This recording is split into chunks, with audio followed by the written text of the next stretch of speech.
Hi there. Welcome to the third of our tastings of Felton Road's 2019 Pinot Noirs as part of our celebrations of New Zealand Wine Week here at Wine Searcher.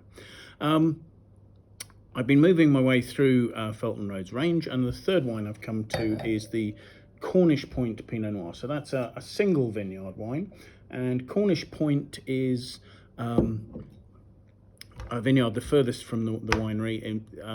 We're in the Bannockburn sub-region of Central Otago here in New Zealand, South Island, and Cornish Point is actually just across the river from the little town of Cromwell.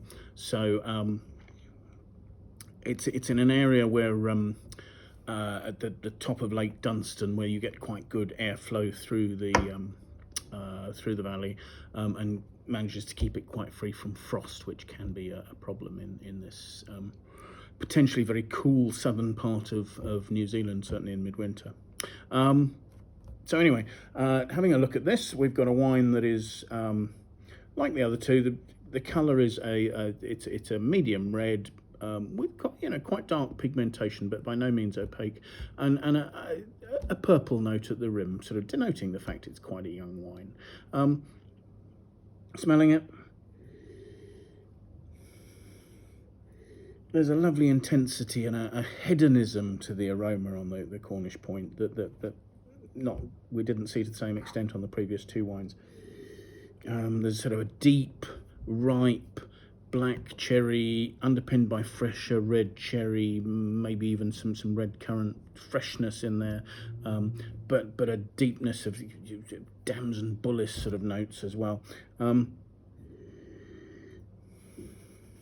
then there are earthy notes and truffle, and then interwound of that there is a little tiny wee bit of cedar wood note sort of comes through there.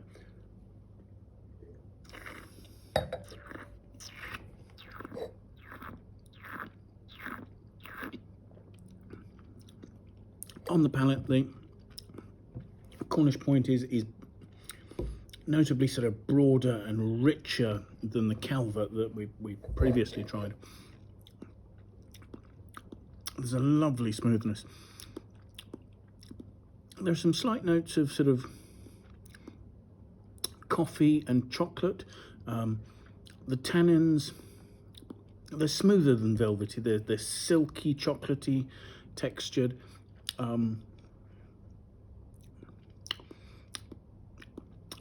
The acidity is present, but it's not mouth-watering in the same way that the Calvert was. This is a much more ripe, more rounded out finish than the more angular Calvert. But still in lovely balance. There's obviously some alcohol warmth there, but it doesn't stand out as being hot because there's enough ripe fruit, and that sort of slightly more chocolatey cocoa bean notes on the finish overlying the quite juicy red fruit.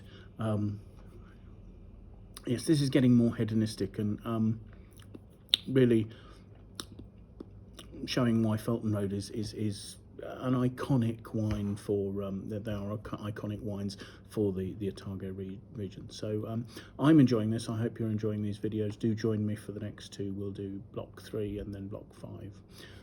Hopefully see you soon. Bye now.